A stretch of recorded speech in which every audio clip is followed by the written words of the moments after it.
तरुणांना, म्हणजे मी अगदी माझ्यावरूनही सांगते की मराठी कवितांची गाण्यांची आवड कशी निर्माण झाली तर आयुष्यावर बोलूकाईच्या माध्यमातून झाली. तर आपले वडील जसे आपल्याला खांद्यावर बसून गणपती दाखवायला नेतात आणि गणपती दाखवतात, तसं सलील बोरकर असतील, ग्रेस असतील, असे अनेक दिग्गज कवींच्या कविता आम्हाला समजावून सांगितल्या. तर तू काय अनन्या काय, तुम्ही तर अगदीच घरातले होता, तर घरी असतानाचा बाबा कसा असतो आणि तुमच्यावर तुम्हाला गोष्टी सांगताना असेल किंवा तुम्हाला बाहेरचे किस्से सांगतानाचा सलील तू कसा बघितला? बाबा माझ्या आणि अनन्यासाठी एक खूपच एंटरटेनिंग आणि फ्रेंडली माणूस आहे. कारण बाबा जेवढ्या वेगवेगळ्या गोष्टी आम्हाला तेवढं कोणी सांगितल्या नाहीयेत. आणि मला आठवते की एकदा काय झालं, मध्ये ज्या गोष्टी सुमित राघवन सरांचं जे कॅरेक्टर होतं ते जे त्याच्या मुलाला सांगताना दाखवले, तर ते सेम गोष्टी बाबा मला सांगायच्या. म्हणजे आता आम्ही काही वेड्यात वागलो किंवा आम्ही हट्ट केला कसला, तर मग त्या रात्री एक चिंकी नावाचं कॅरेक्टर होतं, त्यामुळे चिंकीने असं सेम हट्ट केला. मग तिने केला पाहिजे होता का तो हट्ट, का ती अजून ती शाण्यासारखं वागू शकली असती? आय एम शुअर इथे खूप लोकांनी ही ट्रिक वापरली, सगळ्यात असं नाही हे मी केलेलं. तर माझी चिंकीच्या बऱ्याच गोष्टी होत्या. आता अनन्याची बोर्डाची परीक्षा सुरू आहे, त्यामुळे ती खूप वेळ अभ्यासाला बसली तर बाबालाच जरा टेन्शन येतं की बापरे खूप वेळ अभ्यास करते. मग तोच म्हणतो चल ग बाहेर आपण जरा स्पंजच्या बॉलनी वन टप आउट तरी खेळू. मग आम्ही घरी क्रिकेट खेळतो थोड्या वेळ. तर एक कविता समजावणारा बाबा तर आहेच, पण एक क्रिकेट खेळणारा, एक खूप आरडाओरडा आणि एन्थुझियाझम करून इंडियाची मॅच बघणारा पण बाबा जास्ती आम्हाला आवडतो. आपण ऑफकोर्स लहान मुलांची गाणी हा विषय आहे, कारण असं कायम म्हटलं जातं की सगळ्यात अवघड लहान मुलांची गाणी करणं आहे. तर तू घरी असताना तू ह्या दोघांसाठी कुठली गाणी म्हणायचं? लहान मुलांची गाणी कोणी करावीत माहिती का, ज्याला त्याची उत्सुकता जागे. क्युरिओसिटी संपली म्हणजे माणूस म्हातारा झाला. आता ती इतकी छान भरून पिशवी मला जी दिली आहे, ज्यांनी मला दिली त्यांना मला भरपूर गमती दिसतात त्याच्यात. ही उत्सुकता ज्याला वाटते त्यानेच लहान मुलांसाठी काम करावं, नाही तर अजिबात करू. मला वाटतं क्युरिओसिटी, मला असं वाटतं क्युरिओसिटी इज चाइल्डहुड. की हे काय आहे, हे कोण आहे, हे असे का बोलताय. प्रत्येक गोष्टीविषयी तुम्हाला सगळी काही व्यक्त करायला पाहिजे एवढी क्युरिओसिटी असं नाही. तर मग सारखेच प्रश्न विचारायला लागतील की हा माणूस असा काय, हे असे काय केस केले, पण किमान मनात तरी येते क्युरिओसिटी. तर मी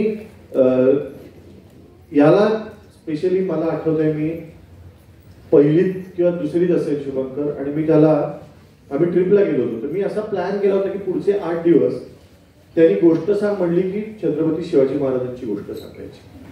कारण माझी खूप इच्छा होती की त्या वयामध्ये त्याला निश्चयाचा महामेरू बहुत जनासी आधारू अखंड स्थितीचा निर्धारू श्रीमंत योग ही रचना गाता यायला. आणि त्याचंही भाग्य आणि आमचा योग इतका छान होता की त्याच्या पुढच्या वर्षी आम्ही US टूर केली, मी आणि हृदयनाथजी मैत्र जीवांचे, आणि आमच्या दोघांच्या मध्ये बसून शुभंकरला ती रचना गाता आली. हृदयनाथजींच्या शेजारी बसून वयाच्या 8व्या वर्षी निश्चयाचा महामेरू, किंवा आता तू म्हणलीस की याच्यासाठी काय गातोस, तर मला असं वाटतं की त्या आम्ही आमच्या घरी जास्त शुभंकरला आम्ही आलं की तू गाणं असं त्याचं चालू असतं. कारण त्याच्यात मला खूप असं वाटतं की मी आता कमीत कमी 200-250 सिंगर्स बरोबर काम केलं असेल, पण फार बोटावर मोजण्यासारखे सिंगर्स मला वाटतात की ज्यांना जे गाणं सुरू झाल्या ते सोल कनेक्ट करतात.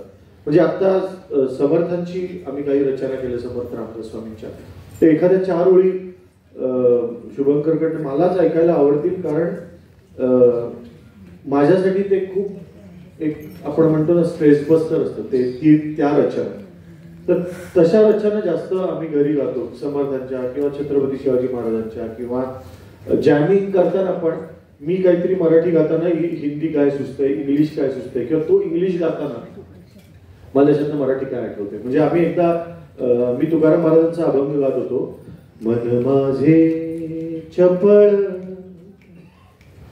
न राहे निश्चय जिंकी जिंकिंग चक्की जिंक जिंक त्या टाळ्या होता म्हणजे तालात जिंकिंग चक्की जिंकी जिंक या बात आहे. मन माझे चपळ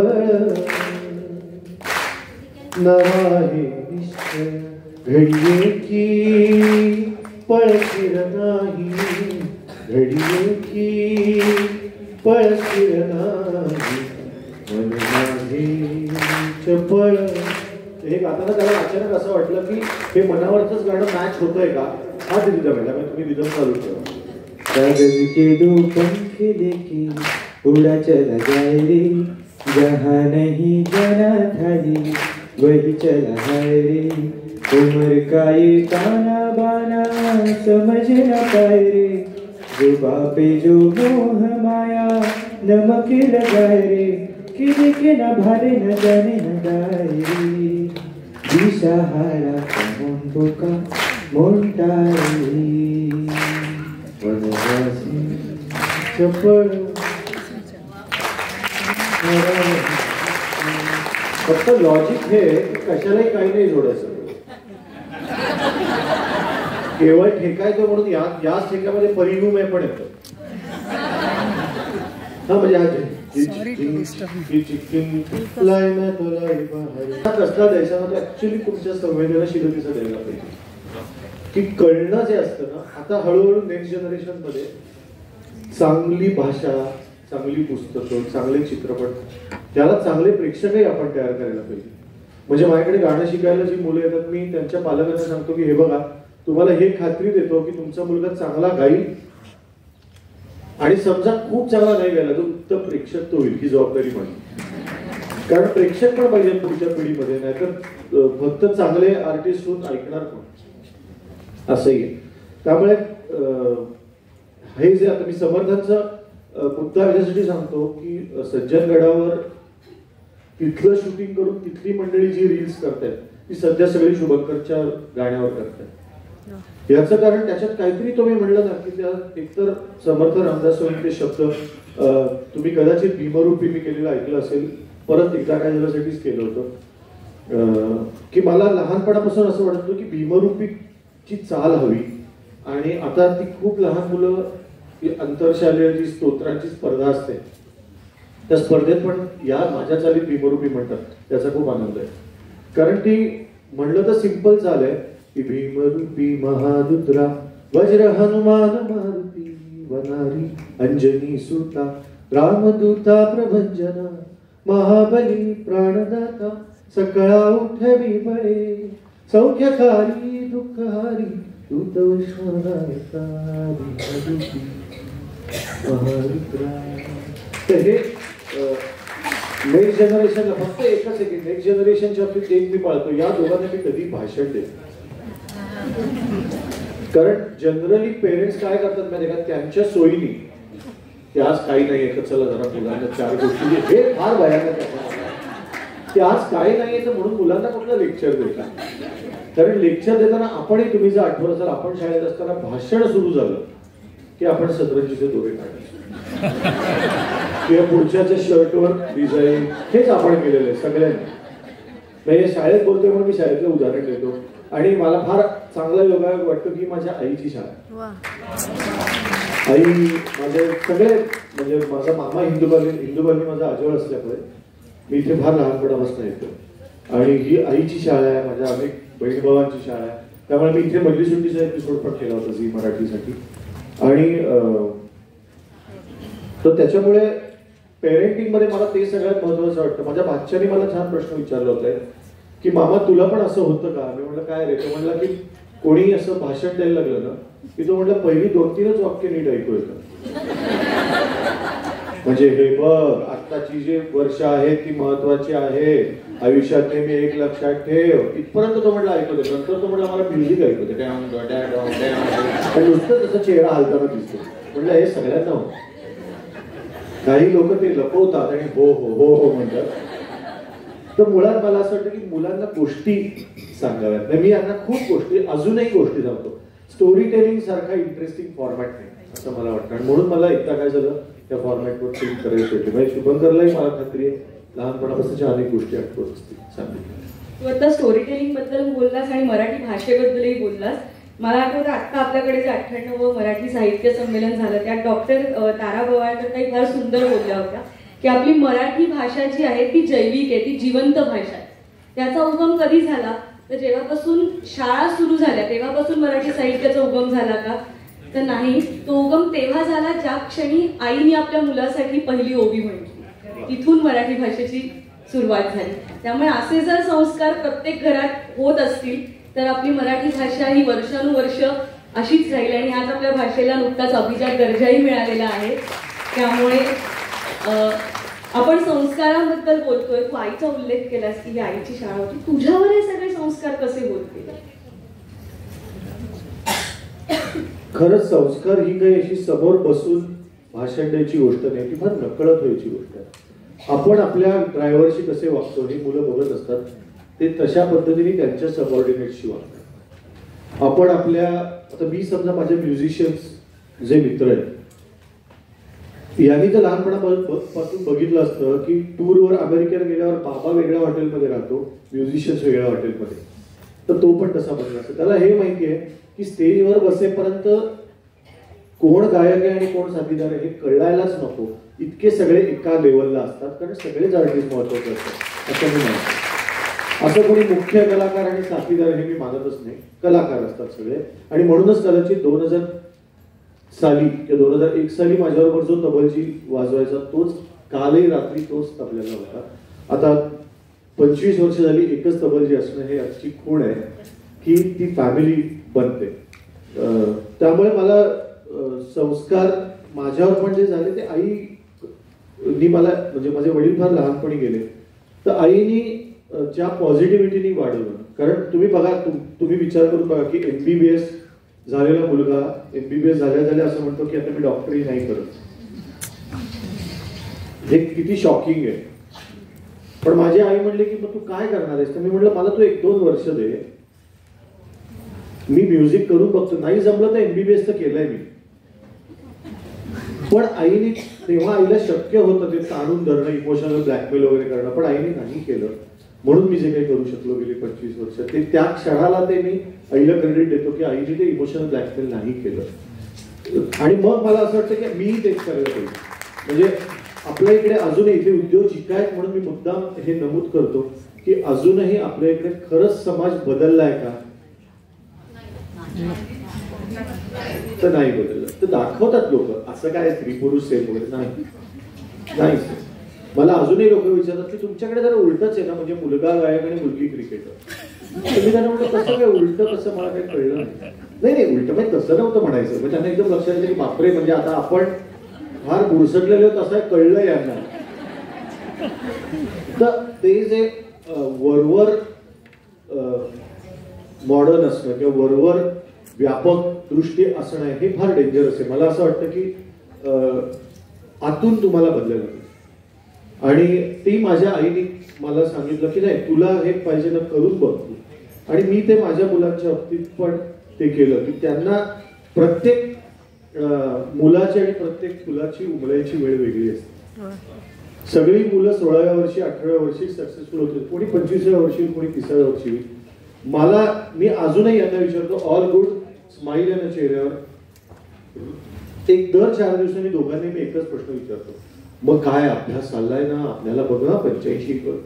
ठीक आहे ते मिळवतील. मी त्यांना दोघांनी 10वी-12वी सांगितलं की तुम्हाला सांगायला बरे वाटतील एवढे मार्क मिळवा, मला काही प्रॉब्लेम नाही. तुम्हाला सांगताना वाईट वाटायला नको एवढे मार्क मिळवा, जे काही तुमचा आकडा असेल तुम्ही ठरवा आणि तेवढे मार्क मिळवा.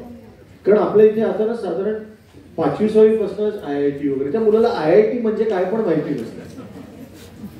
ते त्याच्या मनात बिल की IIT एंट्रन्स द्यायची, IIT एंट्रन्स द्यायचं कशाला. म्हणजे मीच माझी झालेली फजिती सांगतो. अशीच मुलाखत होती, असे उत्तम प्रेक्षक होते. डॉक्टर हिरेमठ म्हणून पुण्याचे फार मोठे कार्डिओलॉजिस्ट आहेत, ते माझी मुलाखत घेत होते. आणि शुभू तेव्हा 5-5.5 वर्षाचा होता. त्याला नुकतंच चिंटू फिल्म मधल्या एकटी एकटी घाबरलीस ना वाटलं, त्या गाण्यासाठी त्याला बेस्ट प्लेबॅक सिंगर मिळालं होतं ऍट द एज ऑफ 5-5.5. आणि त्यामुळे मी तो तो पण तिथे होता ऑडियन्समध्ये. तर डॉक्टरांनी मला प्रश्न विचारला की तू तुझ्या मुलाला काय सांगतोस, काय व्हायला पाहिजे. तर मी एकदम असं उत्तर देण्याच्या झोनमध्ये होतो.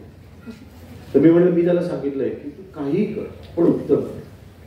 तू उद्या चपलांचं दुकान कर. आपण कधी कधी उत्तर देतानाच्या भरात आपल्याला असं वाटतं चांगली उत्तर दे खरीपेक्षा.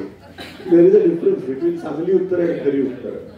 आणि हे मी सांगतोय ते 15 वर्षापूर्वी. तर 15 वर्षापूर्वी मला चांगली उत्तरं द्यायला जास्त आवडायचं. आता मी फक्त खरी उत्तर देतो. तर तेव्हा मी असं म्हणलं होतं की असं चपलाचं दुकान काढ पण उत्तम काढ. तर ते मला म्हणले, त्यांनी सगळं उत्तर ऐकून घेतलं. ते म्हणले की ओके, आता मला सांग की समजा तो त्याच्या फील्डमध्ये पहिला नाही, दुसरा नाही, तिसरा नाही, 8 नंबरचा आहे, 15 नंबरचा आहे, 27 नंबरचा आहे, पण तो खूप सुखी आहे, तो आनंदाने स्माईल चेहऱ्यावर ठेवून झोपतोय, तर तुला काय प्रॉब्लेम आहे का? त्याने म्हटलं की नाही, आपण रिवाइंड करू शकतो. मला हे परत उत्तर द्यायचं. आणि मला तेव्हाही कळलं की आपण म्हणजे दरवेळेला काही कर पण उत्तम कर. तर उत्तम कर म्हणजे काय, तर तुला त्याच्यात मजा येईल ते कर, असं उत्तर मला त्याचं सापडलं.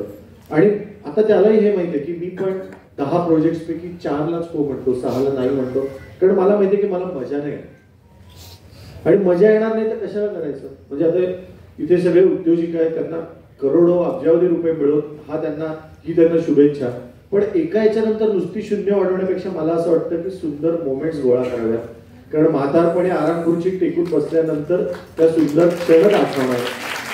ते खूप शून्य जरी बँकेत असतील तरी ते शून्य नंतर काय करणार की ठीक आहे ना, काय एक झालं, आपल्याला हवी ती वस्तू अमेझॉनवरून ऑर्डर करता आली की पुरेशी आहे असं मला वाटतं. याच्या पलीकडे मिळवून त्याच्यापेक्षा आता मला जे असं वाटतं की सुंदर सुंदर मोमेंट्स जे आपण गोळा करतो. तर माझं लता दीदींनी गायलेलं जे गाणं आहे, आता विसाव्याचे क्षण माझे सोनियाचे मन, सुखे गोवित ओवित त्याची ओढितो स्मरणी, आता विसाव्याचे क्षण. तर सुखे गोवित ओवित त्याची ओढितो स्मरणी. मला असं वाटतं की कुठल्या तरी बुवा बाबाची माळ नाहीये, ते बाकी बाबची कविता आहे, बोरकरांची कविता आहे. तर सुखाचे मणी आहेत ते. तर मला असं वाटतं ते गोळा करावेत जास्त. आपल्या बेसिक सगळ्या गरजा आणि तुमची अम्बिशन याच्या मागे एका लेवल नंतर थांबायला पाहिजे असं, आणि मग हे करायला पाहिजे. तर असं आहे संस्कारातून जे काही बनलंय भलपुरं ते असं आहे. आणि मला म्हणजे मी डॉक्टर झालो, मग संगीतकार, मग चित्रपट दिग्दर्शक, पण मला विचारतो मला माझ्यातला बाबा सगळ्यात जास्त आवडतो, बाकी सगळं ठीक. मला असं वाटतं की ती भूमिका अशी आहे की त्याच्यात मी कोणाच्याही डोळ्यात बघून सांगू शकतो की I am a very good father. बाकी कोणाची काही मतं असू शकतात की हा म्युझिक डायरेक्टर म्हणून ठीकच आहे, हा गायक म्हणून वाटतं, त्याने मी फरक पडतो. मी शुभंकरला तेच आता विचारणार होते की मुळात आपल्या घरातलं कोणतरी किंवा आपले वडीलच जेव्हा कलाकार असतात, सेलिब्रिटी असतात, तर ते सेलिब्रिटी असणं बाहेरच्यांना फार छान वाटतं, पण घरातल्यांनाच माहीत असतं की त्या सेलिब्रिटी स्टेटस बरोबर येणाऱ्या गोष्टी, आणि यातली सगळ्यात महत्त्वाची गोष्ट म्हणजे जबाबदारी. आणि त्यात तू तर त्याच्याच पावलावर पाऊल ठेवून त्याच क्षेत्रात आलेला आहेस जिथे आपल्याकडे बऱ्याचदा कम्पेअर केलं जातं, लगेच जज केलं जातं. आणि आधी आयुष्यावर बोलू काही जे सुरू झालं तेव्हा तू कधी कधी असायचास, एक तुझा काय म्हणतो आपण एक गेस्ट अपिअरन्स असायचा, तेव्हापासून तुझा सुरू झालेला प्रवास. आणि आज असं प्रेक्षकांचं बऱ्याचदा होतं की तू असणार आहेस का त्या कार्यक्रमात परफॉर्म करायला, ह्याकडे जास्त लक्ष दिलं जातं. आणि मला वाटतं सलीलही हे मान्य करेल की आता नुकतंच 2000वा कार्यक्रम NMSCC मध्ये झाला मुंबईत, त्यात तू स्टार परफॉर्मर ठरलास त्या कार्यक्रमाचा, किंवा मॅन ऑफ द मॅच तू होतास त्याचा. तर ते सगळं कसं वाटतं बघताना, म्हणजे मुळात जर स्वप्न असेल तुझं तर ते स्वप्न सत्यात उतरले, आणि तुझ्यापेक्षा बाबाचं मला वाटतं ते जास्त असेल की तुझ्या गाण्यासाठी किंवा तुला आमंत्रित केल्यानंतर जो ज्या वाजणाऱ्या टाळ्यांचा आवाज आहे तो तुला ऐकताना कसा वाटतं? वाटतं सगळंच भारी, कारण म्हणजे एकतर खूप लहान मुलं असतील किंवा आजी आजोबा असतील, मला कुठे मित्रांबरोबर बाहेर गेलं तरी खूप लोक येऊन सांगतात की आम्ही तुझी गाणी खूप ऐकतो. त्यामुळे मित्र त्यामुळे मित्रांसमोर पण तेवढीच माझी शायनिंग होते. तेवढ्यात कोणीतरी मला सांगते खूप छान गातोस. पण तेव्हाच म्हणजे बाबांनी जे आम्हाला मार्कांबद्दल सांगितलं होतं की तुम्हाला जे सांगायला बरे वाटते तेवढे मार्क आण, तर मग तसंच मला या सगळ्याबद्दल पण वाटतं. माझा जो पहिला स्टेज परफॉर्मन्स होता, मी एक 5-5.5 वर्षाचा असेल आणि अगोबाई अगोबाई भाग 2चा महाराष्ट्र दौरा होता आणि तो सुरू करायला कोल्हापुरातला पहिला कार्यक्रम होता. तर केशवराव भोसले नाट्यगृह जे होतं ते आता अनफॉर्च्युनेटली आग लागली त्याला, तिथे आमचा कार्यक्रम होता आणि दूरदेशी गेला बाबा हे बाबाचं गाणं होतं आणि तो माझा क्यू होता की याच्यानंतर आपलं गाणं आहे. तर मग आणि माझं गाणं होतं लहान मुलांनी म्हणलेली आईबाबांसाठी अंगाई, करून करून काळजी माझी करून करून लाड, दमलात तुम्ही आई बाबा झोपा जरा गाड, अशी अंगाई होती. करून करून काळजी माझी करून करून लाड, दमलात तुम्ही आई बाबा झोपा जरा गाड.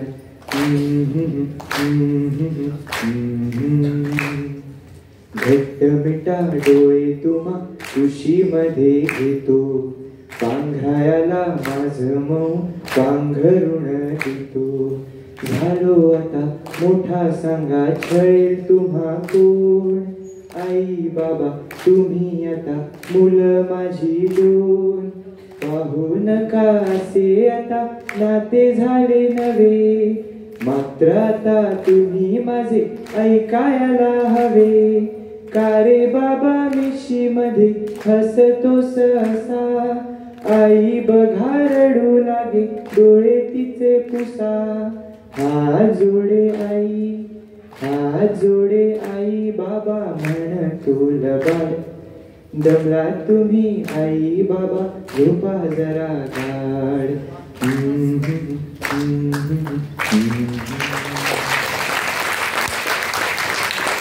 त्यामुळे मला म्हणायचं होतं पुढे, आणि तो पहिला स्टेज परफॉर्मन्स असल्यामुळे मला खूप भीती वाटली होती. म्हणून मी भिंगेत बसून रडायला लागलो आणि माझी आई तिकडे होती, संदीप काका त्याची बायको, संदीप काकाची मुलगी, असे सगळे तिकडे बसले होते आणि मी रडायला लागलो आणि त्यांना कळे ना की आता काय करायचं. मग बाबा विंगे झाला आणि मध्ये विभावरी देशपांडे आणि सुनील अभ्यंकर असे मध्ये स्किट करायचे. तर मग बाबा आला आणि म्हणला की काय झालं तुला, मग म्हणलं की मला नाही गायचं आहे. आणि सगळे ऍड पोस्टरवर मागे माझा फोटो, सगळं माझं नाव वगैरे दिलंय, सगळं होतं. आणि बाबा म्हणलं की ठीक आहे तू नको गाऊस, तू माझा हात धरून स्टेजवर चल, मी गाणं म्हणतो, तू फक्त उभा राहा तिकडे, हे चालेल का तुला. हा पण ऑप्शन होता की हे हवंय का थांबायचं इकडे. म्हटलं नाही नाही ठीक आहे येतो स्टेजवर. मग मी आलो आणि मग तेव्हा खूप शिट्ट्या टाळ्या वगैरे वाजल्या आणि तेव्हा माझा कॉन्फिडन्स मग थोडा वर जाऊन मी ते गाणं म्हणलो. पण इथेच मला वाटतं की इथेच बाबांनी जर बाबा मला ओरडला असता विंगीत की हे काय आहे आत्ता इथे वेळेस तू असं कसं म्हणू शकतोस, तर मग जरा खूप माझा मत तेव्हा स्टेज फ्लाईट मला आली असती, मी असं स्टेजवर निवांत घरीच बसू शकलो नसतो असं मला वाटतं. तर मग हे सगळं भारीच वाटतं की लोक माझ्यावर सांगतात की तुझी गाणी आम्ही ऐकतो, हे खूप महत्वाचंच आहे, हे माझ्यासाठी खूप स्पेशल आहे. पण त्यावरून जे आई बाबा, आई पण माझी नॅशनल अवॉर्ड विनिंग सिंगर आहे, बाबा तर एवढा मोठा संगीतकार गायक आहे, तर त्यांची एक शाबासकी मिळाली. So that is enough for me. जरी टाळ्या नाही वाजल्या माझ्यासाठी तरी जर ते दोघं जरी म्हणले कार्यक्रमानंतर की ठीक आहे चांगला गायला असतो, तरी दॅट इज इनफ. मला एक फार गोड प्रसंग आठवला याच्यावरनं. फार वेगळा रेफरन्स आहे हा, फार मोठ्या लोकांचा रेफरन्स आहे. पण मला एकदा हृदयनाथजी सांगत होते किती सुंदर प्रसंग आहे बघा की अल्बर्ट हॉलला जेव्हा दिदींचा पहिला कार्यक्रम होता तर ते मला सांगत होते की दीदी साऊंड चेकला स्टेजवर उभी राहिली आणि मी लांब होतो, ते साऊंड लावते आणि दीदी गायला उभा राहिला आणि त्यात जे काही थोडंफार गायल्या तर त्यांना ते म्हणले की मला असं वाटतं अशी काय गाती आज दीदी. म्हणून म्हणे मी अख्खा लांब चालत त्यांच्या पायाला त्रास आहे, पण तरी ते म्हणजे मी अख्खा चालत गेलो तिथे आणि मी दीदीला सांगितलं, दीदी तू काय जातेस, तू कोणाची मुलगी आहेस, असं दीनानाथांची मुलगी आहेस असं म्हणे. मी चिडलो, ती काहीच बोलली नाही.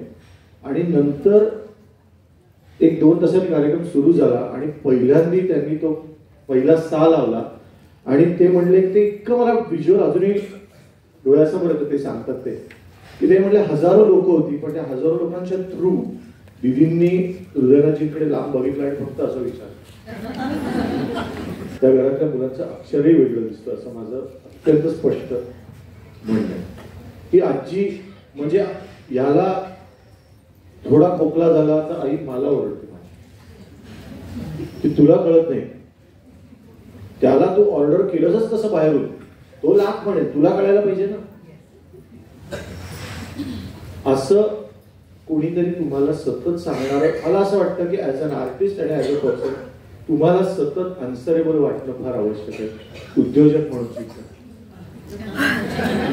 नाही, अन्सरेबल नाही वाटलं तर आपण खूप ग्रांटेड धरायला लागतो गोष्टी. मला स्वतःला प्रत्येक वाक्य बोलताना स्टेजवरून, प्रत्येक सूर लावताना आय फील एक्स्ट्रीमली अन्सरेबल, की इतक्या लोकांचा आपण अर्धा पाऊण तास 1 तास घेतोय, तर आपण मन लावूनच बोलायला पाहिजे, आपण मन लावूनच गायला पाहिजे, बिकॉज आय एम अन्सरेबल.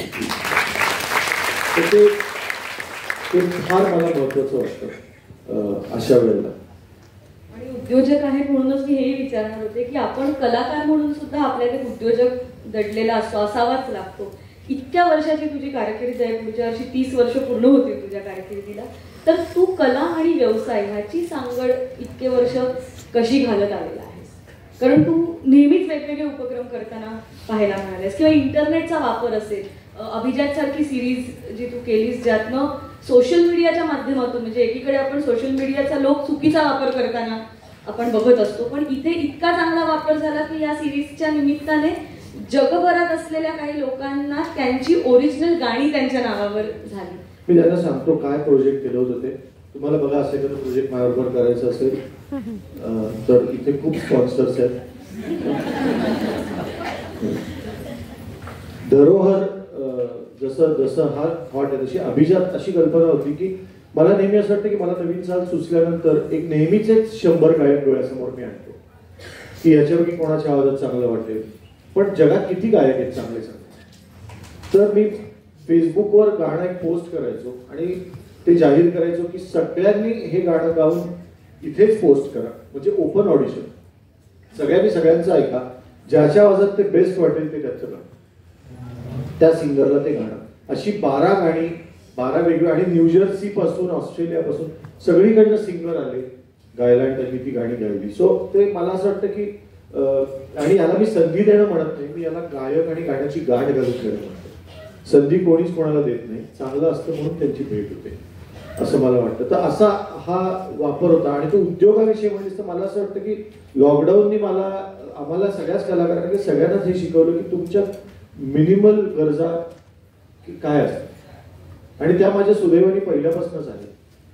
म्हणजे मला असं काही मला नाही ब्रेकफास्ट मला मॅरीटलाच लागतो वगैरे असं मला काही असं प्रॉब्लेम नाही. आपलं पोहे आणि फोडणीची पोळी खाऊन आनंदाने अगदी चैन म्हणजे काय की 1 दिवस जाऊन चला आज आपण फिश करी राईसच खाल्ला. त्यांना बघून मला एकदम ते गोवन फूड एकदम त्यांनी आता मला सांगितलं त्या जगभरामध्ये गोवन फूड म्हणून फिश करीचा उल्लेख केला. मला कधीतरी द्या. तर मी पैशासाठी प्रोजेक्ट नाही केलं. मला असं वाटतं की मग ती सवयच लागते. म्हणजे मग मी याला कुठल्या तोंडाने सांगणार की चांगलंच करायचं प्रोजेक्ट. तो म्हणे की बाबा ही 4 गाणी बघ ना तुझी, ही काय चांगली आहेत. मग काय करणार. हा किंवा याचे जे म्युझिशियन्स मित्र आहेत त्या कोणीच याला एकही गाणं असं पाठवता कामा नये स्पॉटिफायवर, हे बघ तुझ्या बाबाचं गाणं नको. मला नाही, मला चालेल 4 पैसे कमी, पण मला असं कुठलंच प्रोजेक्ट किंवा फिल्म्स पण आता नॅशनल अवॉर्ड नंतर मला इतक्या फिल्म्स लोक विचारत होते की एक ह्याच्यावरची करता. आता दमलेल्या बाबाची गाणी पॉप्युलर झाल्यावर लोकांनी आम्हाला फोन करून एक दमलेला मामा करता का, दमलेले आत्या, असं सगळं कसं दमलेलं करणार. दमलेला बाबा इज अ रिप्रेझेंटेटिव्ह. किंवा आकोबाई डकोबाई किंवा त्याच्याही आधी तुम्हाला आठवण असेल, तुमची मुलं जेव्हा लहान असतील 99 मध्ये माझं पहिलं बालगीत आलं होतं, एका माकडाने काढलंय दुकान आली गीर हाय के छान छान. याच्यातलं दुसरं वाक्य यांना किती आवडेल, उद्देशक असं दुसरंच. तर असं नाही केलं मी की तर बालगीतं चालतायत ना तर चला मग आता बालगीत, किंवा दमलेला बाबा मग दमलेला बाबा, असं नाही केलं. किंवा याला पण घेऊन लहान मुलांची गाणी, त्याची मोजकीच 10-12 गाणी, केवळ आपला मुलगा गातो मग त्याला घेऊन आता सगळं राक्षसाची गाणी करूया, पाऱ्यांची गाणी करूया. कशाला, तू मला मोठेपणी म्हणला असता बाबा हे काय केलीस गाणी तू लहानपणी माझ्या, त्याच्यापेक्षा त्यांनी पहिलं गायलेलं गाणं एकटी एकटी घाबरलीस ना आजही देशात परदेशात प्रत्येक जण पाठ गातो त्याच्याबरोबर. तर त्यालाही बरं वाटतं की जे काही केलं ते उमटलं आणि ते टिकलं. त्यामुळे मला असं वाटतं की ते महत्वाचं आहे आणि यालाच मी संस्कार म्हणतो. म्हणजे आईनी मला अजूनही आठवतं 96 मध्ये पहिल्या कार्यक्रमाला मी घराबाहेर पडत होतो, तेव्हा मी डॉक्टरी पण करत होतो, म्हणजे इंटर्नशिप करत होतो. तर आईने मला एक वाक्य सांगितलं होतं की हे बघ तू कार्यक्रम कर, तू रेकॉर्डिंग कर, काही कर, आपल्या घरी एकही फोन माझे पैसे राहिले म्हणून येता कामा नये. ते आज 2025 आहे, आजपर्यंत एकही फोन आलेला नाही, एकही मला मेसेज आलेला नाही की आमचे पैसे कधी मिळतील. कार्यक्रम झाल्या क्षणाला मी पैसे देतो, मला नंतर मिळाले तरी चालतील. मला तो फोन आला तर मला झोप लागली. सो ही काही बेसिक एथिक्स पाळले तर तुम्ही सुखाने झोपता, तुम्ही सुखाने कोणाच्याही डोळ्यात बघू शकता. मला ते सगळ्यात महत्वाचं वाटतं की तुम्ही कोणालाही फेस करताना तुम्हाला संकोच वाटता कामा नये. आणि तुमची गाणी किंवा तुमचं कुठलंही काम, आता तुम्ही बघा आपलं एखादं जर थोडं फॉल्टी प्रॉडक्ट असेल तर आपण कसं ते कोणी आल्यावर लपवतो की हे नका दाखवू. तर का नका दाखवू? तर मला असं एकही गाणं माझं वाटत नाही. ती प्रत्येकाला भलीबुरी वाटतात, कोणाला हे खूप आवडत असेल, कोणाला ते जरा कमी आवडत असेल, हरकत नाही. मला कुठल्याच गाण्याविषयी असं वाटत नाही की बापरे एम्बॅरेसिंग नाही वाटत, हे गाणं मी कुठल्या त्या क्षणी केलं कोणाचं, असं गाणं नाही वाटत. त्यामुळे उद्योग त्याच्यातला तर तुम्ही हळूहळू ग्रोथ कशी करता किंवा कुठे पैसे डिमांड करायचे आणि कुठे पैसे डिमांड नाही करायचे हे कळलं पाहिजे. आता आज इथे इतकी चांगली लोक असताना मी जर अडून बसलो असतो की मी पैसे असतील तरच मुलाखती जाईल तर मी मूर्ख आहे. कारण चांगल्या लोकांशी संवाद साधता येणं ही कलाकारांची पण गरज असते, ही फक्त लोकांची गरज नसते, ही कलाकारांची मुलाखत होती. ही प्रत्येकाची एक्सप्रेस करायची पण गरज आहे. इंटरनेटवर बोलून आपल्याला कळतच नाही कोण कमेंट्स करते आणि त्यांनी खरंच ऐकले का हेही कळत नाही. वंडरफुल, वाव, ऑसम असं लोक एक सवयीने लिहितात आजकाल. खरंच लिहितात, बरोबर बघत पण नाही. चांगला फोटो दिसला की कवितेला सुंदर कविता म्हणतात.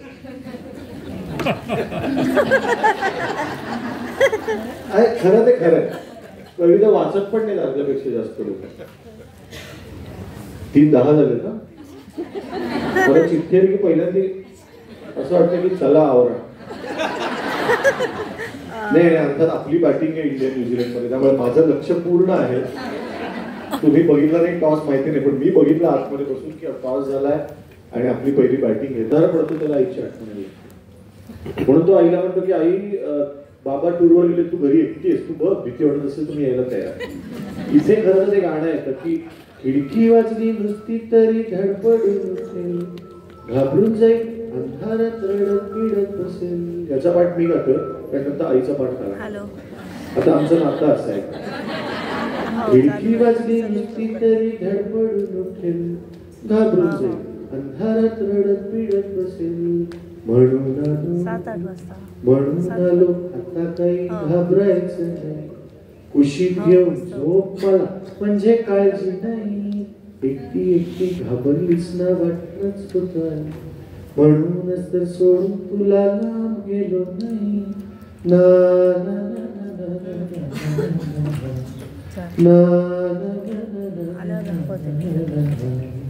बरं झालं आला सोन्या, काही खोट नाही, कुशीत नसतं पिल्लू तेव्हा घाबरतेच रे आई.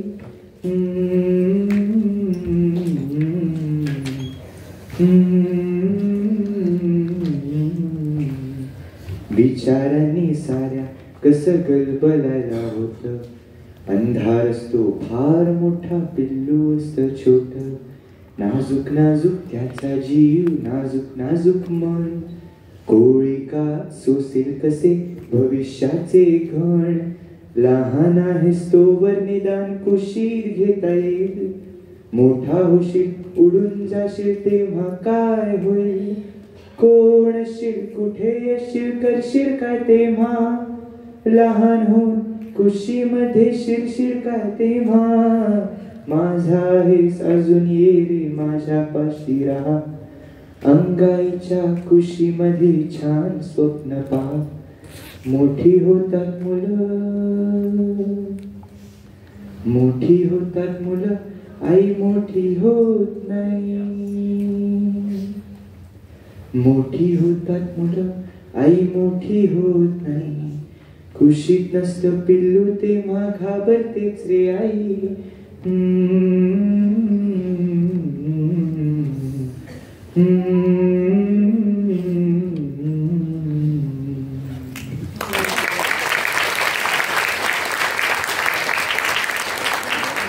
तुम्हा दोघांचे खूप खूप आभार. तुम्ही पुण्याहून आलात आणि इतक्या छान गप्पा मारल्यात आणि इथे सगळ्या महिला उद्योजिका आहेत त्यांच्यासाठी इतकंच म्हणावं असं वाटतं, नारी कल भी भारी थी, नारी आज भी भारी है, पुरुष कल भी आभारी था, पुरुष आज भी आभारी है. तुम्हा सगळ्यांना मनापासून